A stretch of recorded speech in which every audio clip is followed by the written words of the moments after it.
నమస్తే. ఇయాలటి ముచ్చట్లు చెప్పేందుకు నేను వచ్చేసిన. ముందుగా హెడ్లైన్స్ ఇద్దామా మరి.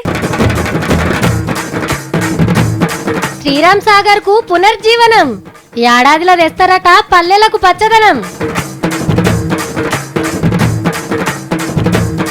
నయీం గ్యాంగ్ పేరుతోని దమ్కి, 50 లక్షలు ఇయ్యాలట జంకి.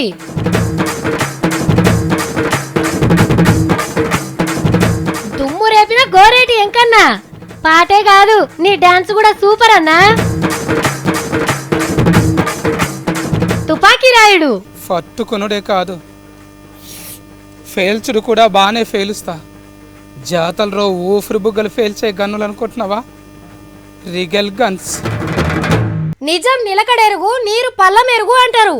కానీ మన సీఎం సారు శాస్త్రాన్ని మార్చి పడేసిండు.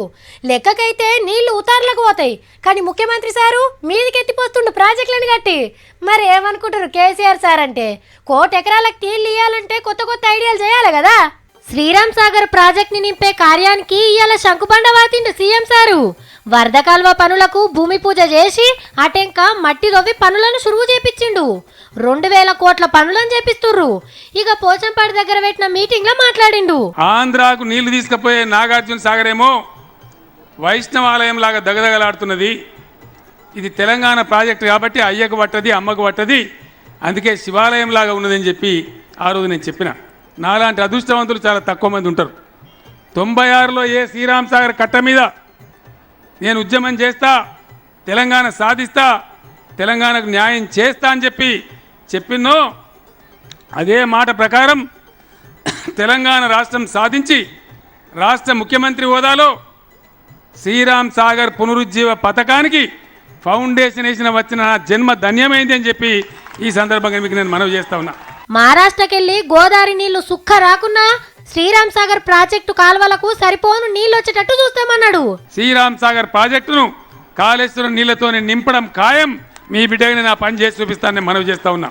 ఇటు నిజామాబాద్ జిల్లా కానీ, నిర్మల్ జిల్లా కానీ, కిందికి మంచిర్యాల జిల్లా కానీ, అట్లనే జగిత్యాల జిల్లా కానీ రైతాంగానికి 2 పంటలు పండించుకునేటువంటి అదృష్టం వస్తుంది. అంతేకాదు అద్భుతమైన పర్యాటక క్షేత్రంగా సినిమా వాళ్ళందరూ చిక్కనే షూటింగ్లు తీసుకునే విధంగా కూడా దీన్ని తయారు చేస్తామని కూడా నేను మీకు మనవి చేస్తా ఉన్నా. ఇక పంటలు మంచిగా వండుతాయి, మన తాన్నే సినిమా షూటింగులు చేసుకోవచ్చు. 1,00,00,000 ఎకరాలకు నీళ్ళిచ్చే కార్యంలా ఇంకో అడుగు ముంగడికి పడ్డది అన్నట్టు. మనం ఏదన్నా పాత గుడి పోతే అబ్బా ఏమన్నున్నదా గుడి, అరే అప్పట్లో క్రేన్లు బీన్లు లేని రోజులలో గంత పెద్ద రాళ్ళని గింత మీదకి ఎట్లా మోసిర్రో, గడ చూడు రే నక్షలు ఎంత ముద్దుగా చెక్కిర్రో. బండల మీద బొమ్మలు, రథాలు, గుర్రాలను చూస్తుంటే గా శిల్పులు ఎవలో ఎంత కష్టపడి కట్టిర్రో అని తలుసుకుంటాం. 100 ఏళ్ళైనా ఇప్పటికి కూడా గింత కూడా ఖరాబ్ కావు, ఎంత ఇకమత్తో కట్టిర్రో అని అనిపిస్తుంది.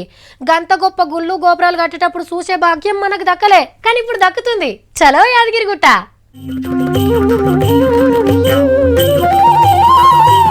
యాదగిరిగుట్ట ఆలత్ మార్చే పనులు రువ్వడితోనే జరుగుతున్నాయి. మల్లేడాది బ్రహ్మోత్సవాల వరకు నరసింహస్వామిని కొత్త గుళ్ళ చూసే భాగ్యం కల్పిస్తారట. పాతయి మొత్తం గులబెట్టిర్రు, కొత్తయి లేపుతుర్రు. లోపటున్న దేవుణ్ణి ముట్టుకోకుండా కొత్త గుడిని కడుతుర్రు. ఈ గుడికే 2.5 ఎకరాల జాగ పడుతుందట. గుళ్ళు గోపురాల శాస్త్రం ప్రకారం వాస్తు మంచిగా చూసినాకనే పనులు నడుస్తున్నాయి. 1000 మంది శిల్పులు దినాం పనిచేస్తుర్రు. పడమటికెయ్యి 7 అంతస్తుల రాజగోపురం, కడమ 3 దిక్కుల 5 అంతస్తుల రాజగోపురాలు కడుతుర్రు. మొత్తం కృష్ణశిలతోనే కడుతుర్రు గుడిని. ఎండాకాలంలో సల్వా, చలికాలంలో ఏడిమిస్తుంది రాయి. ఇక మీదికొయితందుకు చక్కటి సడకులు వారుస్తుర్రు. భక్తులకు తక్లీఫులు రాకుండా ఏకదం సౌలతులతోని కడుతురు కొత్త బిల్డింగ్లు. ఇప్పుడైతే కింద 250 ఎకరాల జాగల సత్రాలు కట్టిస్తురు.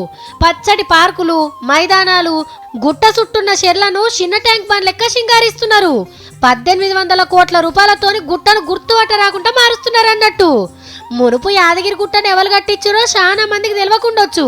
ఇక ఇప్పుడు సీఎం కేసీఆర్ సార్ అని చెప్పుకుంటారు. మనం నిన్నగాక మొన్ననే చెప్పుకున్నాం నయీం సాబ్ గొప్పతనం గురించి. 30 ఏళ్ల చరిత్ర. మరి పెద్ద పెద్దోళ్ళతో సోపత్ చేసిండు, దందాలు దమ్కీలతోని దడదడలాడిచ్చిండు అందరినీ. ఇక అని పీడవైందిరా బాబు అని అనుకున్నారు. కానీ ఎంత కష్టపడి సంపాదించినా అంత జల్దీని ఇంత ఆస్తులు గూడేయలేం అని అనుకున్నారేమో కొందరు. దందాలు మళ్ళా సురువు చేసిరు. నయీం గాని ఏడాది మాసకమైన తెల్లారే మళ్ళా బుసలు కొట్టింది గ్యాంగు. హైదరాబాద్ రాజేంద్ర నగర్ నుండే ఓగలికి ఫోన్ చేసి ధమ్కి ఇచ్చిండు. అరే ఫోన్ గిర్ नहीं था भाई बोल रहे भाई अशोक के साथ నయీం బాయ్ తమ్ముడట భువనగిరికి వెళ్ళి మాట్లాడుతున్నా అంటున్నాడు. वो एक खतरनाक आदमी है. सुन मेरी बात, विद्यासागर वाला खतरनाक आदमी है. देखो तू समझ रहा है, यही मामूली यही समझ रहा तो उसके कॉन्टेक्ट कहाँ तक आते गए को नहीं मालूम है. एमएलए को भी उड़ाया था उन्हें, पुलिस वालों को भी उड़ाया था उन्हें. हाँ वो इज्जत से बोल रहा हूँ, आखिरी बार बोल रहा हूँ. तो అర్థమైందా? విద్యాసాగర్ అనేటైన పేరు మీద జాగనన్న రిజిస్ట్రేషన్ చేయాలి, లేకుంటే 50 లక్షలన్నీ ఇయ్యాలి అని తాగేస్తుండు. నకరాలు చేస్తే లేపేస్తాం బిడ్డ అని వార్నింగ్ ఇచ్చిండు. అంతేకాదు ఎమ్మెల్యేలు పోలీసులను కూడా మార్చి పడేసే పవర్ ఉన్నదట వాళ్ళకు. మానోడు హుషారుగాడే ఉన్నట్టున్నాడు. మొత్తం రికార్డింగ్ చేసి పోలీస్ స్టేషన్ పోయి కేసు పెట్టిండు. ఎవడు చేసిండు? వాడిని నియంగానే నయంగాని మనిషా కాదా అని ఎంక్వైరీ చేసే పనులు ఉన్నారు పోలీసు వాళ్ళు. కానీ నయంగాని భాషనైతే అట్లా కాదన్నా, అన్నా ఇది కరెక్ట్ కాదన్నా, అన్నా అన్నా అనుకుంటా నైసుగా మాట్లాడతాడు. ఈడేమో గలీజ్ గలీజ్ మాటలు అంటుండు. నేరాలకు ఘోరాలకు నయంగాని పేరు పెద్ద బ్రాండ్ కాబట్టి దాన్ని వాడుకొని ఇంకెవడన్నా ధమ్కి ఇచ్చిండేమో మరి. అబ్బా గోరే టెంకన్న పాటలు మస్తుంటాయి కదా. అన్న పల్లె జీవితాన్ని పట్టినోడాయే. ఊరి మీద పాటలు కైగట్టాలంటే ఎంకన్ననే. మంచి మంచి పాటలు ఎన్ని రాసిండో లెక్కన లేదు. ఇక మరి అన్న వాడుకుంటా డాన్స్ వేస్తూ ఉంటది కదా, చూస్తున్న వాళ్ళకి కూడా లేచి ఎగరాలనిపిస్తుంది కదా.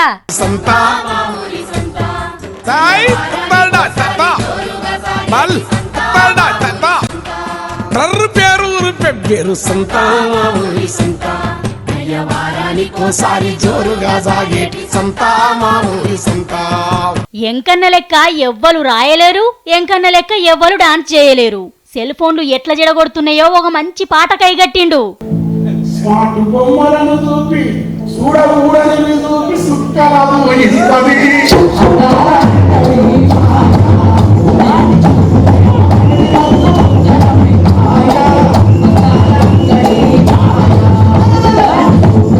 ఇక ఆఖర్లా గల్లీల గరీబోళ్ళ బతుకు పాటను వాడిండు.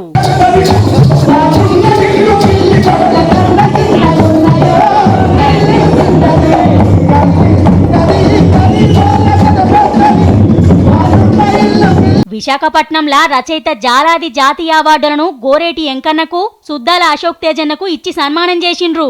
గా మీటింగ్ లా ఇగో ఇట్లా ఆడిపాడిండ్రు ఇద్దరు కళాకారులు. అవుగని ఈ నడుమ ఖైరతాబాద్ దిక్కుపోయిర్రా? మొన్ననే పోయినా మా దోస్తు గాంతో ప్రసాద్ ఐమాక్స్ లో సినిమా చూసి ఖైరతాబాద్ స్టేషన్ లా లోకల్ రైలు ఎక్కి మళ్ళీ ఇంటికి పోయినాం అని అంటారు కదా. కానీ ఓ పారి గల్లీలకు పోయి చూడాలే, పెద్ద వినాయకుడు తయారైతుండు. ఇంకో 15 రోజులే ఉన్నది పండగ. ఎందరు ఏసోంటి ఎన్ని విగ్రహాలు నిలబెట్టినా మన ఖైరతాబాద్ గణపతి గురించే ఫస్ట్ చెప్పుకుంటారు. మరి దేవుని విగ్రహం తయారు ఏడదాకా వచ్చిందో చూపిస్తున్నాం, చూసి దండం పెట్టుకోర్రి. ఖైరతాబాద్ బడా గణేష్ తయారైతుండు. రువ్వడితోనే జరుగుతున్నాయి పనులు. రాజస్థాన్, కలకత్తా, బొంబాయిలకెళ్ళొచ్చిన 160 మంది కళాకారులు మన గణపయ్యను తయారు చేస్తుండ్రు. 20 టన్నుల ఇనుము, లారీ నిండా ప్లాస్టర్ ఆఫ్ ప్యారిస్ పట్టిందట. 60 లక్షల దాకా ఖర్చు కావచ్చునట. విగ్రహం గట్టుడు అయిపోయినట్టే. ఇక రంగులు అద్దితే ఖతర్నాక్ కొడతాడు.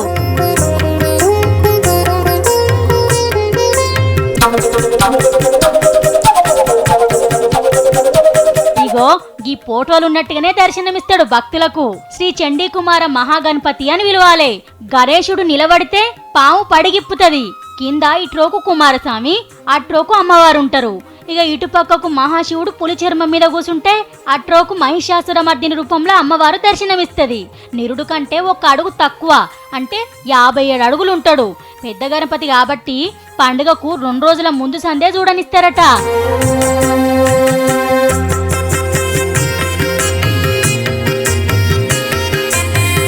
పట్నం శివార్లల్లా తీరొక్క గణపయ్యలు రెడీ అవుతుండ్రు.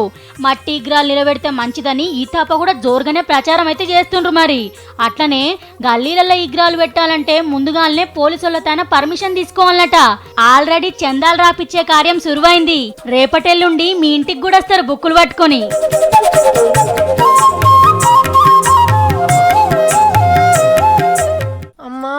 మా సత్తిగాడైతే నన్ను ఇష్టం వచ్చినట్టు తిడుతుండు అని వలకరిద్దామంటేనే నాకు ఎంత భయం అవుతుందో తెలుసా.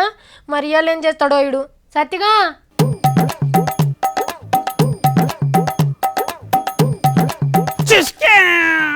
తుఫాకి వేలిస్తే నీ చెవుకమ్మ చరిత్రలా కనబడకుండా పోతుంది. సత్తిగా నువ్వారా? తుపాకులు బాగానే పట్టుకొచ్చినావు.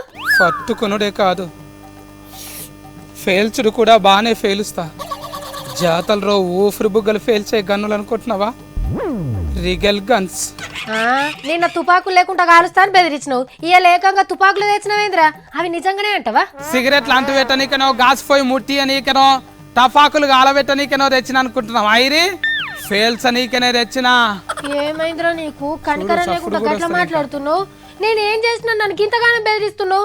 20 తులాల బంగారం, కోటి రూపాయలు కొనింటోళ్ళ కోడి గుయ్యంగానే సునుగాంటోళ్ళ గడ్డాం కాడ దాచిపెట్టిరా. అయ్యా, గంత బంగారం గనిగనం పైసలు నాతానే కడిరా?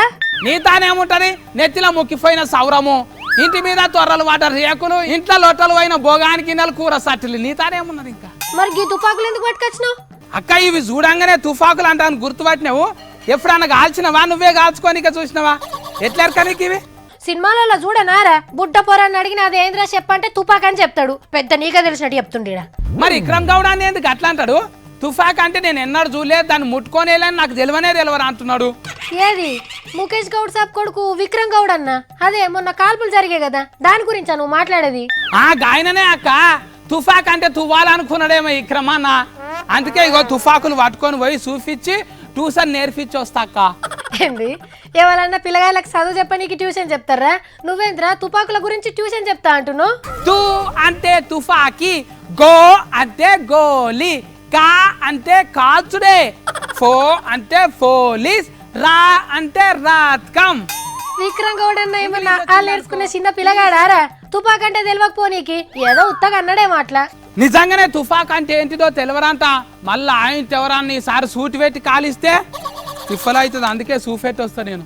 ఏ ఊకోరా నాయన, కావాలనే కాల్పించుకున్నా అని పోలీసులకు ఆయననే చెప్పిండు. ఇంకా నువ్వేం తీడ చెప్పేది? తుపాకి తెలియదు, గోల్ తెలియదు అంటున్నావు. బుల్లెట్ అంటే ఏంటిదో తెలియరు కాబట్టే భుజానికి గీర్కపోయింది, లేకుంటే గుండీలకి వెళ్ళిపోయి గుండెలా దిగుతుండే. ఏ అట్లా కాదురా, నా ఇంటికి వచ్చి నా మీద కాల్పులు జరుపుండ్రని ఆయనకు తెలిసిన వాళ్ళకే సుపారీ ఇచ్చిండట, నీకేమో అది తెలియదు. ఓ బిత్తిర్రా, నా సఫారీ కారు కాదు, అందులోకి ఏమైనా తూటాలు వస్తాయా? తుఫాకులేనాట, పాపం తెలియదు ఈ క్రమానకు. రే, నీ తెలివేమన్నా కలికుండలో పెట్టొచ్చిన వారా? సుపారీ అంటే ఆయననే కాల్వమని ఏరేటోళ్ళకి పైసలు ఇచ్చుర్రా? పైసలు ఇచ్చే కాల్పించుకున్నాడా? అయితే నీకు 100 రూపాయలు ఇస్తాక నన్ను రథకం ఆరేటట్టు కాలువు. ఆ ఫోటో తీసుకుపోయి ఫేస్బుక్ లో పెడదాము. ఈ ఫోటోలో కనిపిస్తున్న ఫోరానికి ఆపరేషన్ కావాలి, దానికోసానికి 60 కోట్లు కావాలి, దయచేసి చందలు ఇయ్యండి అని నెంబర్ పెట్టాక అందరు అకౌంట్లో వేస్తారు.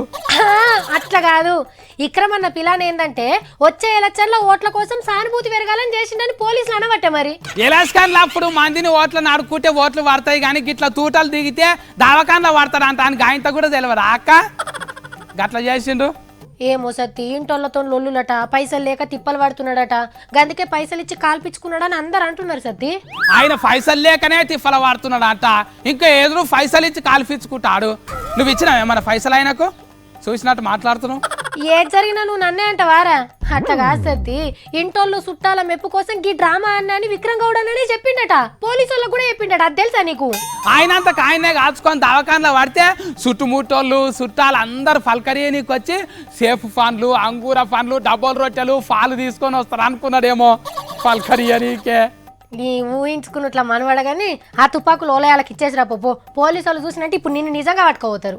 విక్రమన్న నిజంగా తుఫాకులే నాకు తెలివై అన్నాడు, నేను ఉత్తుత్త తుఫాకులు కూడా నాకు తెలివై అంట అని ఎవరు వాళ్ళకి ఇచ్చొస్తా. ఆయనతో ఈ వేడికెళ్ళి తెచ్చినాం అంట అని అన్నాడుగా గలరు, ఇచ్చొస్తాను ఆయన. శ్రీరామ్ సాగర్ కు పునర్జీవనం, ఏడాదిలో తెస్తారట పల్లెలకు పచ్చదనం. నయీం గ్యాంగ్ పేరుతోని దమ్కి 50 లక్షలు ఇయ్యాలట జంకి.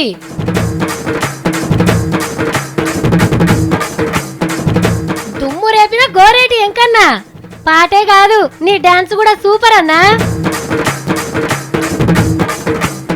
తుపాకీ రాయుడు పట్టుకునుడే కాదు, ఫేల్చుడు కూడా బాగానే ఫేలుస్తా.